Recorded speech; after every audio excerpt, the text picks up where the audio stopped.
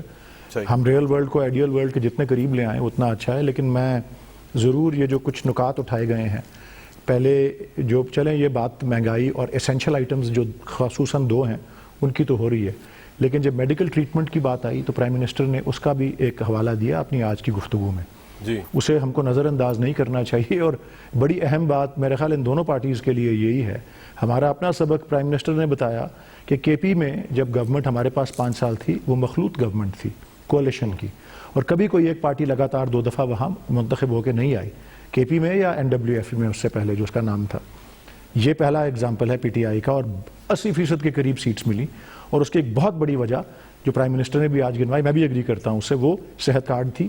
اور وہ صحت کارڈ کا حوالہ انہوں نے پنجاب کے لیے بھی کہا کہ جی سب سے وسیع طور پیمانے پر پھیلایا جائے اس کو، اور سب سے پہلے جو سب سے زیادہ پسا ہوا اور غریب طبقہ ہے اس کو پہنچایا جائے، کیونکہ اس معاملے میں جو یونیورسل انشورنس ہے اس کے اندر یہ گورنمنٹ جو ہے یہ بہت بلیو کرتی ہے. یہ پہلی بات. دوسری جو باتیں ایاز صادق صاحب نے کی، جس طرح کی گفتگو خواجہ آصف صاحب نے کی، اور پھر کوئٹہ کے جلسے میں کوئی باتیں ہوئی، میں سچی بات ہے میرے پاس تو اور کرنے کو بہت سی چیزیں تھیں، میں نے تو وہ جلسے کی نہیں سنی، لائیو کوریج یا واٹ ایور. لیکن اگر میں شروع وہاں سے کرتا ہوں اور ایاز صادق صاحب پہ بات پہ آتا ہوں، اگر اس میں کسی لیڈر نے یہ بات کی ہے کہ افغانستان پاکستان کے درمیان جو بھاڑ ہے اسے گرا دیا جائے، اور اگر وہاں یہ بات تو اس کے کلپس میں نے دیکھے ہیں کہ ایک لیڈر نے کہا کہ جی بلوچستان کو ہم آزاد کرانا چاہتے ہیں، پھر بعد میں کہا سلپ آف دا ٹنگ تھی. لیکن مراد سعید صاحب نے ان 2 باتوں کا ذکر کیا. چلیں سلپ آف دا ٹنگ کو تو چھوڑ دیتے ہیں ہم، لیکن یہ باڑ والی بات جو ہے وہ، اور میں اسی کو جوڑنا چاہتا ہوں ابھی نندن والی بات سے جو کہ ایاز صادق صاحب نے کی. میں سمجھتا ہوں انہوں نے ایک گھڑی تیاری نہیں ہوں. دیکھیں جی میں سینٹ کی قائمہ کمیٹی برائے دفاع، اسٹینڈنگ کمیٹی آف ڈیفنس کا چیئرمین ہوں. مجھے ہائیسٹ لیڈرشپ سے میں اور میری کمیٹی اس بریفنگز کا حصہ رہی ہیں، ایئر فورس کی طرف سے بھی. تو آپ اس میٹنگ میں تھے، پارلیمانی لیڈرز کی جو میٹنگ تھی سینٹ اور قومی اسمبلی؟ نہیں اس میٹنگ میں میں نہیں تھا. نہیں اس میٹنگ میں میں نہیں تھا. میں نے کہا نا ایئر فورس کی لیڈرشپ اور آرمی کی leadership on both these subjects, ابھی نندن والا سبجیکٹ بھی اور باڑ والا سبجیکٹ بھی. اب مناسب نہیں ہے اور میرا ذمہ داری اور فرض بھی بنتا ہے ایسی میٹنگز میں جو باتیں ہوتی ہیں ان کیمرہ ہوتی ہیں، میں یہاں نہیں بتا سکتا. یہ میں آپ سے ایگری کرتا ہوں. لیکن جو یہ بات جو جس قسم کی دیکھیں رد الفساد کا پاکستان کو زیادہ محفوظ بنانے کے لیے یہ کارروائی جو ہے کی جا رہی ہے، اور جس طرح اس میں جانے گئی ہیں، جتنے لوگوں کو ہمارے اپنے جوان جو یہ باڑ لگانے میں مصروف تھے وہاں پوسٹس لگانے میں جتنے بالکل صحیح ہے جی، باڑ لگانا بالکل صحیح پالیسی ہے. اگر کوئٹہ میں یہ بات ہوئی ہے، غلط بات ہے، اگر کوئٹہ میں یہ بات ہوئی ہے تو بڑا قابل مذمت ہے. نیشنل لیول پہ کنڈیمنیشن. ابھی نندن کی بات جو ہے چلیں میں اس میں پوچھ لیتا ہوں، میں طارق فضل صاحب سے پوچھ لیتا ہوں. ولید صاحب ایک منٹ، وقت بڑا کم ہے. طارق فضل صاحب یہ اس وقت بے وقت کی راگنی نہیں تھی، کیوں ایشو چھڑا؟ خواجہ آصف صاحب نے غدار تک کہہ دیا، پرائم منسٹر کے لیے الفاظ یوز کر دیے. وہ ایسی بات تو نہیں ہے، وہ بھی ملک کے لیے اتنے کنسرن رکھتے ہیں جتنا آپ رکھتے ہیں پرائم منسٹر. اور دوسری بات ابھی نندن والا واقعہ چھڑی کیا ضرورت تھی طارق صاحب اس وقت؟ بڑا اگر تھا بھی ایسی بات کانفیڈینشیل بات تھی تو. دیکھیں کامران صاحب گزارش یہ ہے کہ ایسا نہیں ہے کہ جو لوگ حکومت میں شامل ہیں ان کی عزت کو زیادہ ہے اور جو اپوزیشن میں ان کی عزت کم ہے. ایسا بالکل بھی نہیں ہے. ہم اپنے آپ کو ان سے زیادہ عزت دار سمجھتے ہیں. اس کی وجہ یہ ہے کہ ہم نے کبھی اس طرح کی اس انداز سے ان الفاظ میں کبھی گفتگو نہیں کی جو حکومتی زعماء کرتے پھرتے ہیں. آپ اگر اپوزیشن کے لوگوں کو غداری کے سرٹیفکیٹ بانٹیں گے، آپ کشمیر کی بات کر رہے ہیں، جو آپ کا آزاد کشمیر ہے اس کے وزیر اعظم پہ آپ نے یہاں لاہور میں غداری کا پرچہ دے دیا. پاکستان کی تاریخ میں یہ کبھی ہوا ہے؟ اس کے بعد جس بندے کو دل کرتا ہے آپ کہتے ہیں جی یہ غدار ہے. میں کہتا ہوں کمزور اور بزدل لوگ دوسروں پہ غداری کا الزام لگاتے ہیں. ماضی میں جب بھی لگایا گیا غلط لگایا گیا. میں ان سب کو کہتا ہوں کہ وہ کمزور اور بزدل لوگ تھے جنہوں نے اپنے سیاسی مخالفین کو غداری کا سرٹیفکیٹ دینے کی کوشش کی. یہ بہت غلط بات ہے. وزیر اعظم اٹھتے ہیں وہ بھی یہی بات کر رہے ہیں. آپ نے مراد سعید کی بات کی، آج وہ بھی یہی بات کر رہے تھے. وہ جی مودی کی لینگویج، وہ جی غدار. اور بھائی مودی کی کامیابی کے لیے دعا گو تو آپ کا وزیر اعظم تھا کہ مودی کامیاب ہوگا تو بلے ہی بلے ہوگی، مزے ہی مزے ہوں گے. یار آپ لوگ کس مٹی کے بنے ہوئے لوگ ہیں کہ جس کی کامیابی کی دعائیں آپ لوگ کر رہے تھے اس کو جناب آپ لنک جو ہے اپوزیشن کے ساتھ کر رہے ہیں کہ ہم اس کا بیانیہ ٹو کر رہے ہیں. اگر کسی نے افغانستان کے ساتھ جو پاکستان کی باڑ ہے اس کو ہٹانے کی کوشش کی بات کی ہے, بالکل غلط بات کی ہے, چاہے وہ جس نے بھی کی ہے, چاہے اس کا تعلق میری جماعت سے ہو, میں نے سنا نہیں ہے. یہ جو بلوچستان کے اور یہ چکزئی صاحب کو سمجھایا اردو زبان کے خلاف بھی ہرجہ سرائی کرتے ہیں, بھائی ہماری قومی زبان ہے. نہیں, میں کہتا ہوں کہ جس نے اردو زبان کے خلاف بھی بات کی ہے میں اسے کنڈیم کرتا ہوں. لوکل علاقائی زبانوں کی اپنی اہمیت ہے, سب کو اپنی علاقائی زبانوں سے محبت ہے, لیکن قومی زبان آپ کی اردو ہے, یہ ایک حقیقت ہے. اسی طرح یہ جو نورانی صاحب کی جو بات کی اس کی وضاحت وہ انہوں نے مان لیا سلپ آف ٹنگ. طارق بھائی یہ بریک لینی پڑے گی, لیکن مسئلہ یہ ہے کہ یہ ڈیبیٹ سی ریلیونٹ ہے, عوام کے مسائل کا اس سے کوئی تعلق نہیں. جس طرح پرائم منسٹر کا بہت زیادہ اوور ویلم فوکس اپوزیشن پہ, عوام کے لیے کوئی ریلیف لا نہیں سکتا. ایک بریک لوں گا.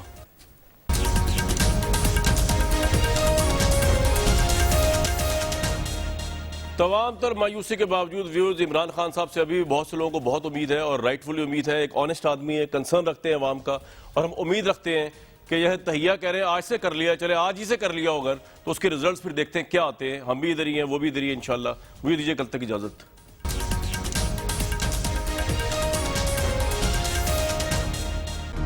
Hi, it's Sayyeda Shanaz here. Thank you for watching Dunya News. For more videos and updates, don't forget to click the subscribe button. Keep watching Dunya News.